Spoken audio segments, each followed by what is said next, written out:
नमस्कार, स्वागत है आप सभी का। पूछता है झारखंड में, मैं हूं आपके साथ सुनील चौहान। हेमंत सोरेन को ईडी द्वारा भेजे गए नोटिस को लेकर सियासत जोरों पर है। झारखंड मुक्ति मोर्चा इसको लेकर केंद्र सरकार पर तमाम आरोप लगा रही है। चुनाव से पहले ईडी की दूसरी बार की कार्रवाई से झारखंड मुक्ति मोर्चा नाराज है। इससे पहले जमीन घोटाले के मामले में ईडी के शिकंजे में एक आईएएस अधिकारी के साथ साथ 11 आरोपियों को अब तक गिरफ्तारी हो चुकी है। खैर, अब मामले में मुख्यमंत्री हेमंत सोरेन तक आखिरी सेना की भूमि की खरीद बिक्री की जांच की आंच पहुंची गई है। यानी साफ है कि ईडी को लेकर होकर सियासत संग्राम थमने का नाम नहीं ले रहा है। इसी पर करेंगे चर्चा, लेकिन सबसे पहले ये रिपोर्ट।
और उन्हें अपने साथ लेकर गई।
तो देखा जा रहा है हेमंत सोरेन 14 अगस्त को ईडी दफ्तर जाएंगे। बुलाया गया है, पूछताछ की जाएगी उनके ऊपर।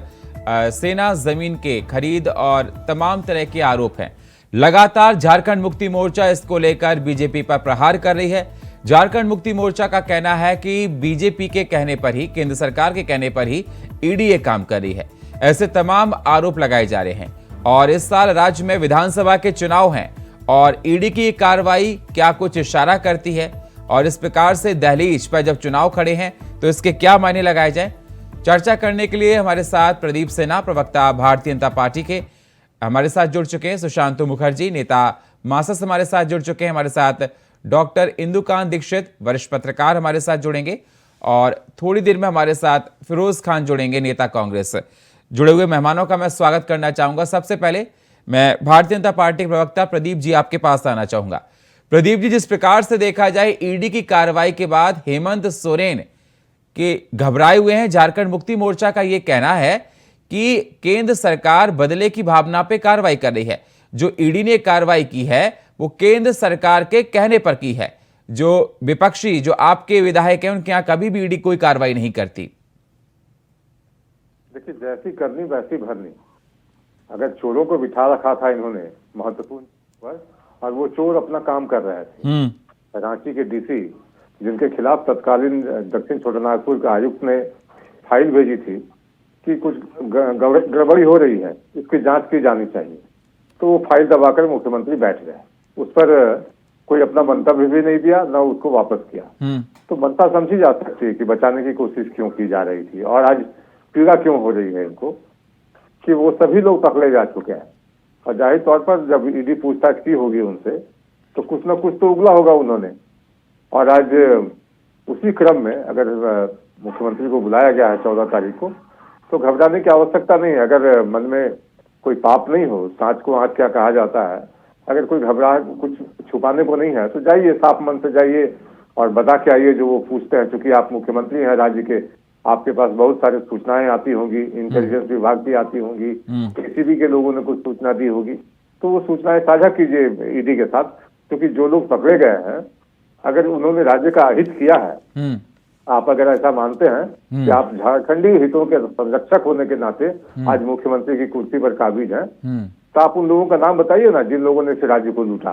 कि पंकज मिश्रा कौन है, दाऊ यादव कौन है, और जो श्रृंखला है प्रेम प्रकाश कौन है, ये छवि रंजन कैसे क्या कर रहे थे, तो किस तरह से जमीन की जो घोटालेबाजी हो रही थी, सारी चीजें तो आप बता दीजिए उनको अगर कुछ मालूम है तो। और नहीं मालूम है तो फिर आपकी, मैं समझता हूँ कि एक इंटेलिजेंस पर भी प्रश्न खड़ा होता है कि राज्य के मुख्यमंत्री होते हुए अगर आपके नाक के नीचे संथाल परगना क्षेत्र में अगर अवैध खनन की जा रही थी और एक पैरेलल सरकार चलाई जा रही थी वहां, जहां अधिकारी भी डरे हुए थे, अपना कर्तव्य निर्वहन नहीं कर पा रहे थे, तो आपकी नाकामी पर तो भारतीय जनता पार्टी निश्चित रूप से प्रश्न खड़े करेगी।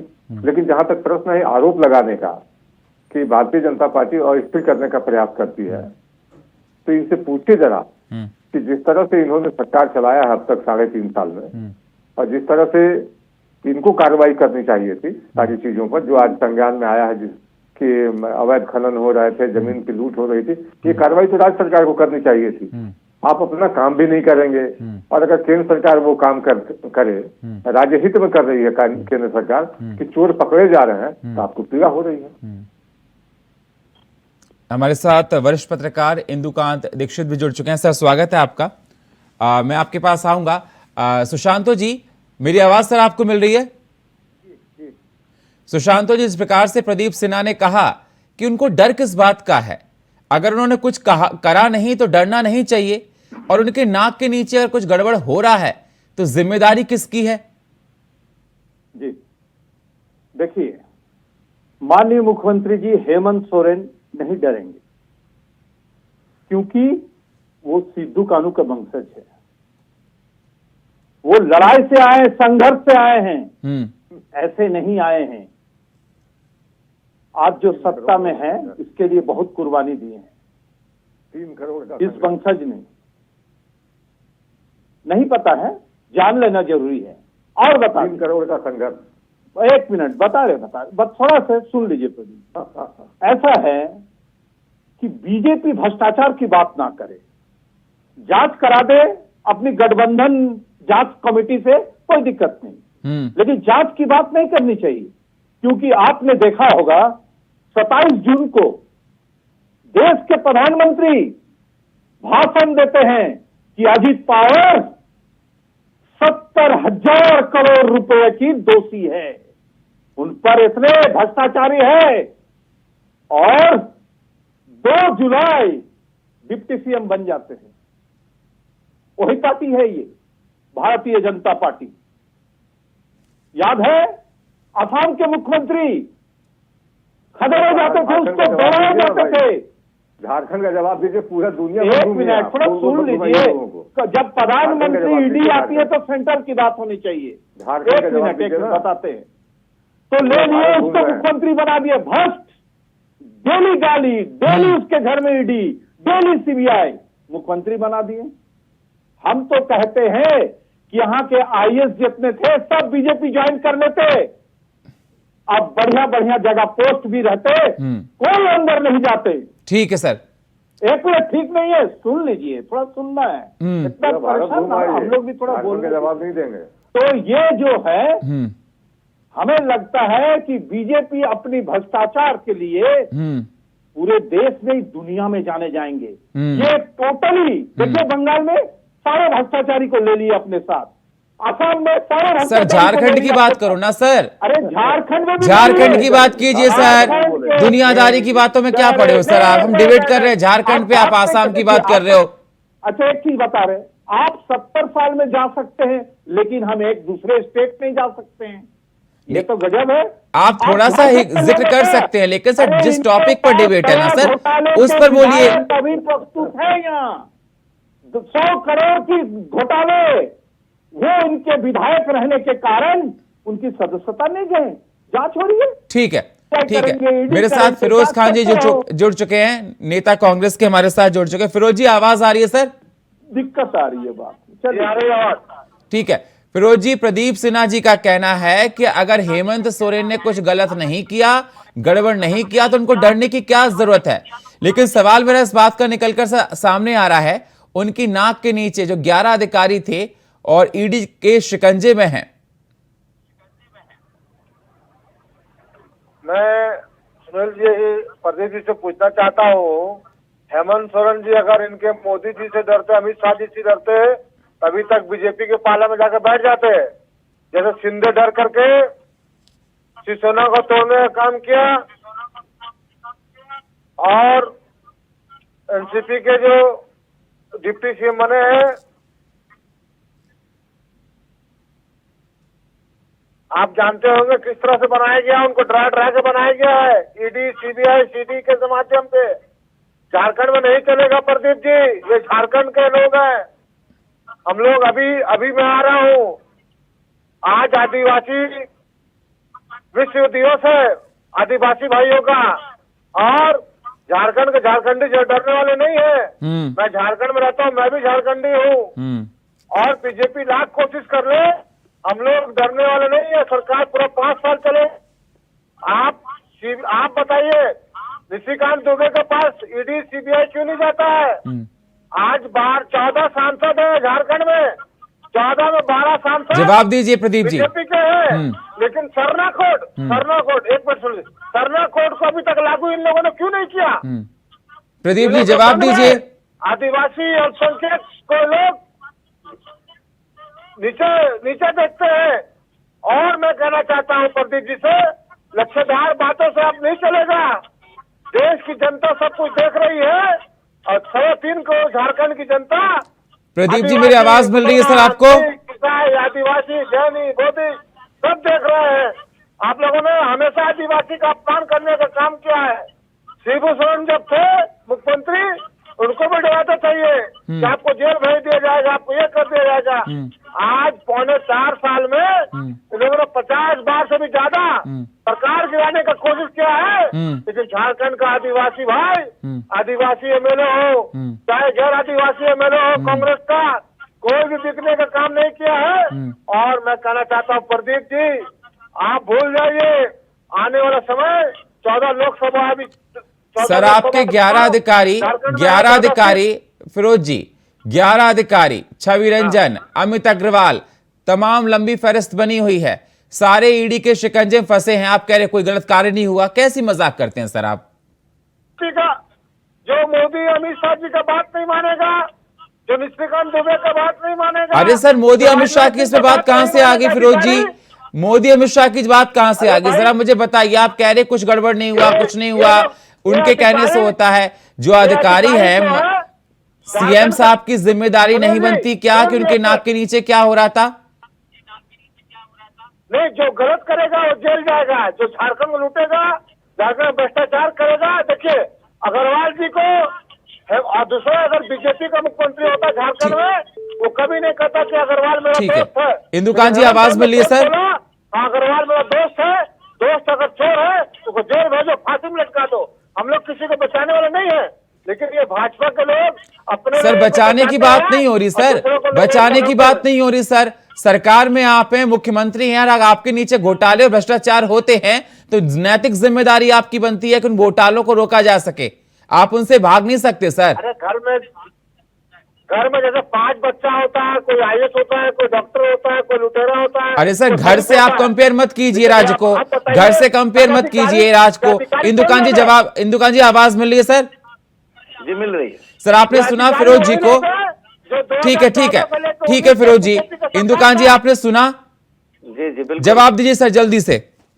देखिए, सबसे पहले सभी को नमस्कार। मैं पहली बार आज वक्तव्य दे रहा हूँ। देखिए, फिरोज जी ने कहा एक घर में कोई लुटेरा भी होता है, कोई राजा भी होता है।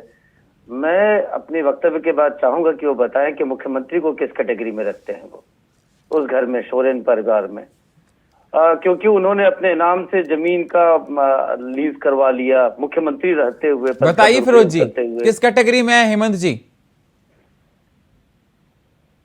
अभी आप बोल रहे थे सर, चुप क्यों हो गए सर? तो बोलेगा बीजेपी में चले जाएंगे तो बोलेंगे कि मुख्यमंत्री से अच्छा कोई नहीं है। आज अरे सर, अभी आप ही कह रहे थे घर में इस तरह के एग्जाम्पल्स दे रहे थे सर, और अभी आपसे पूछा गया। फिरोज जी एक सेकंड सर, अभी आप अपनी बात से मुकर रहे हैं। आप एग्जाम्पल दे रहे थे जब मैंने आपसे कहा कि 11 अधिकारी ईडी के शिकंजे में फंसे हुए हैं, तो आपने एग्जाम्पल दिया था कि अगर घर में कोई एक बच्चा ये करता है, एक बच्चा ये करता है। सवाल मेरा आपसे यह है कि मुख्यमंत्री हेमंत सोरेन को आप क्या बताते हैं? नहीं, देखिए, मैं एक ही बात कहना चाहता हूँ। जब अग्रवाल जी का मामला आया कि उन्होंने भ्रष्टाचार किया है, आपने न्यूज चैनल, आपने इंडिया वॉइस के माध्यम में, सुनील जी, आपने डिबेट में बैठाया था। एक पल नहीं लगा हेमंत सोरेन जी को कहने में कि हाँ मैं जानता नहीं हूँ, उसको जानता हूँ, और उसके बाद निष्पक्ष जांच होगा। अगर अग्रवाल दोषी होगा तो जेल जाएगा, इसको फांसी में लटका दिया जाएगा। लेकिन ये बीजेपी के लोग बहुत ढीठ होते हैं, ये लोग मानने को तैयार नहीं है। झारखंड में क्या खाली कांग्रेस का विधायक और जेएमएम का विधायक भी भ्रष्टाचारी है। आज 12 सांसद है उनके बीजेपी के झारखंड में, आधा से ज्यादा भ्रष्टाचारी लोग हैं। उनको ईडी नहीं पकड़ेगा, उनको सीबीआई नहीं पकड़ेगा, क्योंकि बीजेपी के सांसद है। आप बताइए प्रदीप जी, जवाब दीजिए। प्रदीप जी, निशिकांत दुबे की बात कर रहे हैं, ये कह रहे हैं कि आपके भी सांसद, आपके विधायक हैं जो तमाम करप्शन करते हैं, क्यों कार्रवाई नहीं होती? देखिए, मैं उनको एक बात जरूर कहना चाहूंगा कि एक बार मान लेता हूं कि उनकी बात में अगर कोई सच्चाई है कि वैमनस्यता के तहत भारतीय जनता पार्टी कार्रवाई कर रही है, तो उनकी ऐसी भी है ना। अगर कोई भ्रष्टाचारी राज्य में रह रहा है, राज्य के हितों को नुकसान पहुंचा रहा है, तो जांच कीजिए ना, किसने रोका है आपको? वो करेंगे नहीं आप। फिरोज जी, क्यों नहीं किया आपने? इतना लंबे समय होने के बाद आप बातें कर रहे हैं। सबके माध्यम से लूट करवाएंगे, उसके बाद आकर आप सीनाचोरी भी करेंगे। एक तो चोरी भी, ऊपर से सीनाचोरी भी। और प्रश्न है कि जैसा चुप रहिए ना, डिबेट का तरीका सीखो भाई। आप अपनी बारी में बोलेंगे ना, अपनी बारी में बोलिए, दूसरे की बारी में मत बोलिए। बीच में टोका।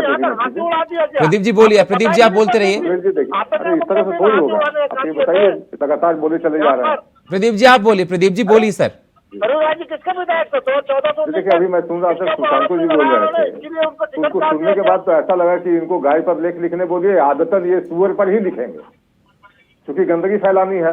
पूरे भारत का भ्रमण कर लिया इन्होंने, लेकिन झारखंड पर एक शब्द नहीं बोलेंगे। अरे झारखंड पर भी बोलिए ना, जो गंदगी फैला कर रखी है आपके मुख्यमंत्री ने। जहाँ तक प्रश्न है कि सुशांतो मुखर्जी का, इनको पार्टी वालों गठबंधन में कोई पूछेगा इनको? कहीं कोई गिनती नहीं, लेकिन जबरदस्ती आकर एडवोकेसी करते हैं अपनी सरकार की इस तरह से, जैसे कि इन लोगों ने कंधे पर उठा रखा हो सरकार की जिम्मेदारी। कोई पूछता नहीं है, जिम्मेवारी नहीं, कोऑर्डिनेशन कमेटी की बैठक में जाती है, आपको मानना पड़ेगा कि आपने मणिपुर में इस तरह से वकालत करने आ जाएंगे, जैसे मुख्यमंत्री ने अपॉइंट कर रखा हो कि मेरे यहाँ पर आप जाकर सारी बातें रखिए। अब इनसे पूछना चाहता हूं कि जो काम हो रहा था झारखंड की राजधानी रांची में, ये तक मुख्यमंत्री तक नहीं पहुंची क्या? तो नकारा है ना, आप इस चीज को स्वीकार कीजिए, आप नकारा है। आप तक सूचनाएं अगर पहुंच भी रही थी तो आप कार्रवाई करने की हिम्मत नहीं जुटा रहे थे, क्योंकि आपका सीधा सीधा कनेक्शन है लेन देन का, इसलिए आप हिम्मत नहीं जुटा पा रहे थे। और जब वो पकड़े गए तो दर्द तो स्वाभाविक है। और अब जाइए 14 तारीख को, जाना है, यहाँ जाना है, ये मत कीजिएगा। एक एक करके सर, एक एक करके, तीन लोग बोल रहे हो, समझ में नहीं आ रहा सर। एक एक करके प्रदीप जी आप बोलिए, मैं आपके पास आऊंगा। फिरोज जी, सुशांतो जी आपके पास भी आऊंगा। प्रदीप जी, इनकी आदत है डिबेट को, मेरी आदत नहीं है बोलना, तो आपकी आदत है। अपनी बारी में भी बोलेंगे, दूसरे की बारी में भी बोलेंगे। ठीक है सर, ठीक है। मैं तो कह रहा हूँ ना कि सुशांतो जी की पार्टी की कोई अहमियत नहीं इस गठबंधन की सरकार में, न कोऑर्डिनेशन कमेटी में इनका कोई प्रतिनिधि है, न सरकार इनसे कुछ पूछती है। लेकिन देखिए बौखलाहट लग गया। एक सेकेंड सुशांतो जी, ऐसे नहीं सर, ऐसे नहीं सुशांतो जी, सर ऐसे नहीं सुशांतो जी। जब आपने बोला, आपके बीच में कोई नहीं बोला सर, ऐसे नहीं सर, बोलेंगे गलत शब्द, हम सही कह रहे हैं। ठीक है, देखो अच्छा नहीं लगता मैं ऑडियो डाउन कर रहा हूं सर, अच्छा नहीं लगता है सर, ऐसे नहीं सर, नहीं ऐसे नहीं। प्रदीप जी जल्दी से इंदुकांत जी के पास जाए, जल्दी से।